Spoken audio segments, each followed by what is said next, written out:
السلام علیکم۔ اسلامک واقعات اور حدیث کے لیے ہمارے یوٹیوب چینل اسلامک ہرٹس پر ذکر کو فالو کریں، ویڈیو پسند آنے کی صورت میں سے لائک کریں، شیئر کریں اور بیل آئکن کو دبانا نہ بھولیں کہ یہ دیکھیں مانا فضل وقت کی طرف چلتے ہیں۔ حضرت سعید بن مسیب رحمہ اللہ علیہ فرماتے ہیں کہ جب حضرت عمر رضی اللہ عنہ خلیفہ بنائے گئے تو انہوں نے حضور صلی اللہ علیہ وسلم کے منبر پر کھڑے ہو کر بیان فرمایا۔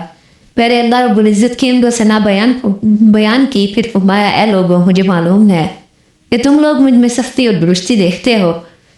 اس کی وجہ یہ ہے کہ میں حضور صلی اللہ علیہ وسلم کے ساتھ ہوتا تھا، میں آپ کا غلام اور خادم تھا۔ آپ صلی اللہ علیہ وسلم کے بارے میں اللہ رب العزت نے جیسے فرمایا ہے بالمؤمنین رؤوف رحیم، ایمانداروں کے ساتھ بڑے شفیق اور مہربان ہیں۔ آپ صلی اللہ علیہ وسلم واقعی ایسے ہی بڑے شفیق اور مہربان تھے، اس لیے میں آپ صلی اللہ علیہ وسلم کے سامنے سوتی ہوئی ننگی تلوار کی طرح رہتا تھا۔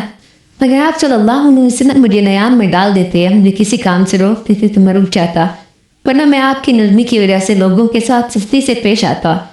حضور صلی اللہ علیہ وسلم کی زندگی میں میرا یہ تنظیم رہا، یہاں تک کہ اللہ رب العزت نے انہیں اپنے پاس بلا لیا اور دنیا سے جاتے وقت رسول اللہ مجھ سے راضی تھے۔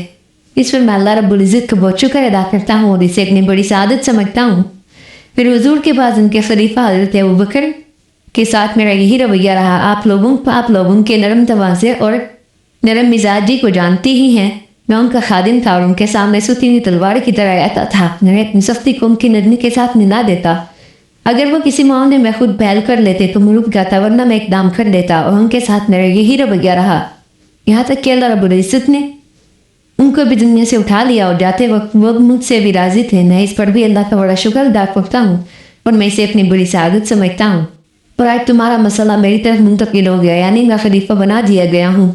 مجھے معلوم ہے کہ بعض لوگ یہ کہیں کہ وہ خلیفہ دوسرے تھے، یعنی عمر نہیں تھے، تو یہ ہم پر سختی کیا کرتے تھے۔ اب جب کہ یہ خود خلیفہ بن گئے ہیں تو اب ان کی سختی کا کیا حال ہوگا؟ تو تم پر واضح ہو جانا چاہیے کہ تم میرے بارے میں کسی سے پوچھنے کی ضرورت نہیں، تم مجھے پہچانتے ہو، تم لوگ میرا تجربہ بھی کر چکے ہو، اور اپنی نبی کی سنت جتنی میں جانتا ہوں تم بھی نہیں جانتے۔ اور حضور صلی اللہ علیہ وسلم سے نے ہر بات پوچھ رکھی ہے، اب مجھے کسی بات کے نہ پوچھنے پر ندامت نہیں ہے۔ تم لوگ اچھی طرح سے سمجھ لو کہ اب جب کہ میں خلیفہ بن گیا ہوں تو اب میری سختی جو تم دیکھتے تھے وہ کئی گنا بڑھ چکی ہے، لیکن یہ سختی اس انسان کے خلاف ہوگی جو ظلم اور زیادتی کرے گا، اور یہ سختی طاقتور مسلمانوں سے حق لے کر کمزور مسلمانوں کو دینے کے لیے ہوگی، اور میں اپنی سختی کے باوجود اتنا رخسار ان لوگوں کے لیے دکھا دوں گا جو پاک دامن ہوں گے اور غلط کاموں سے رکیں گے اور بات مانیں گے۔ مجھے اس بات سے بھی انکار نہیں کہ اگر میرے اور تم میں سے کسی کے درمیان کسی فیصلے کے بارے میں اختلاف ہو جائے تو تم جسے پسند کرو گے میں اس کے پاس چلا جاؤں گا، اور وہ ثالث میرے اس کے درمیان جو فیصلہ کرے گا وہ مجھے منظور ہوگا۔ یا اللہ کے بندو، اللہ سے ڈرو اور اپنے بارے میں میری اس طرح مدد کرو کہ میرے پاس ادھر ادھر کی ساری باتیں نہ لاؤ۔